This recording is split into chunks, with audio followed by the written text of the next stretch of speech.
نحمده ونصلي على رسوله الكريم. أما بعد فأعوذ بالله من الشيطان الرجيم.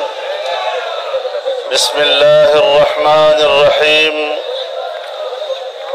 سبحان الذي أسرى بعبده ليلا من المسجد الحرام إلى المسجد الأقصى الذي باركنا حوله لنريه من آياتنا إنه هو السميع العليم إنه هو السميع البصير.